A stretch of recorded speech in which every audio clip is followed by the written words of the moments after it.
Barchamiz tanigan va bilgan yozuvchi O'tkir Hoshimov qalamiga mansub Umr savdosi asaridan qisqacha.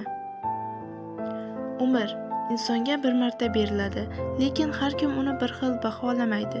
Kimdir umrini ezgulik bilan to'ldiradi, kimdir yolg'on va aldov bilan o'tkazadi.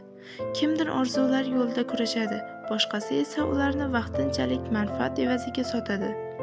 Hayot bizni har kuni tanlov oldiga qo'yadi va har bir tanlovimiz aslida umrimizning bir bo'lagini sotib yuborishimizdir. Asar bosh qahramoni samimiy, halol, orzular bilan yashaydigan, lekin hayot sinovlari qarshisida asta-sekin o'ziga savollar bera boshlagan bir inson. U umrining qadriga yetolmagan odamlar orasida yashaydi. Har kuni unga yolg'onlar aytiladi.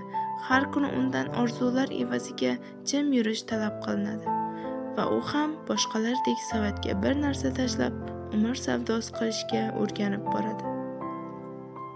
Atrofdagi insonlar, kimdir poraxo'r, kimdir yolg'onchi, kimdir zimmasidagi ishonchini sotgan.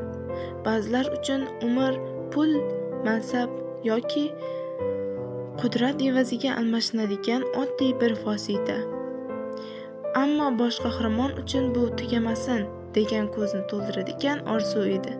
U bir kun kelib barchasidan charchaydi va o'ziga savol beradi. Men bu umrni kimga va nima evaziga sotyapman? Umr savdosi bu oddiy odamlarning ichki faryodi